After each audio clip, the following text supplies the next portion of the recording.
Hi guys! Another day, another vlog. Kagigising ko nga lang sa mga oras na ito. Bago umpisahan ang gawain ng isang nanay, syempre kailangan muna natin iunat-unat ang ating mga kasukasuan. Ihanda na natin ang ating katawan sa maghapong gawain na hindi matapos-tapos. O diba, ang galing ko mag-exercise, no? Oops, wait lang. Kamuntik na mahulog. Gusto ko lang naman sana mag-exercise.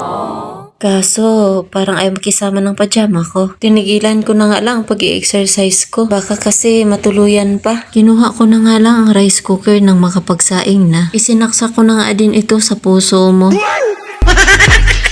Pagkatapos ko nga dito, pumunta naman ako ng lababo at hinugasan ko naman ang bigas. Sa ilang segundo kong paghuhugas, natapos din. Pinunasan ko na nga din dito ang kaldero ng maisalang na. Naisalang ko na nga at napindot ko na rin ang dapat kong pindutin. Hayaan ko na lang siya dyan at hanggang siya ay maluto. Dahil tinanghali na naman ang gising, wala nang time para pumunta ng market at bumili ng lulutuing ulam. Kaya kung ano lang madampot ko dito sa loob ng bahay, yun na lang muna ang ulamin namin. Ito na nga ang nadampot ko, 2 itlog.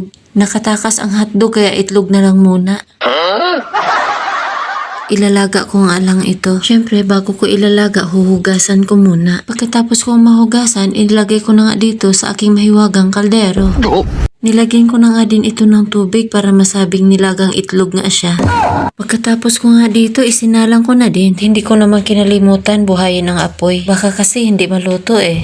Kumuha na rin pala ako dito ng mangkok at naghiwa na rin ako ng kalamansi. Ito nga pala ang sausawan ng itlog. Hindi lang kalamansi, may kasama din itong toyo. Ito na nga pala ang simple kong sausawan. Pagkatapos ko nga i-prepare ang pagkain, dito naman ako sa bag ng aking estudyante. Pinouble check ko lang ang kanyang mga gamit kung kumpleto pa. Kahit pa paano ay kumpleto pa naman. Naglagay na rin ako dito ng kanyang baon at ang kanyang water bottle. Umakyat na nga din ako dito sa taas at kumuha ako ng kanyang lapis. Sa lapis talaga dyan kami nagkakaproblema, laging nawawala. Isang tasahan lang pag uwi ng bahay, wala na siyang lapis. Nang makakuha na ako ng lapis, kumuha na rin ako ng face mask. Kasi medyo madumi na yung kanyang face mask kaya kailangan ng palitan. Nung makuha ko na nga lahat ng aking kailangan, bumaba na rin ako. Agad ko namang pinalitan ang luma niyang face mask. Katapos kong mapalitan, tinasahan ko na rin ang kanyang lapis. Good luck na lang sa pag-uwi kung dala-dala pa itong natasahan kong lapis. Oh, no.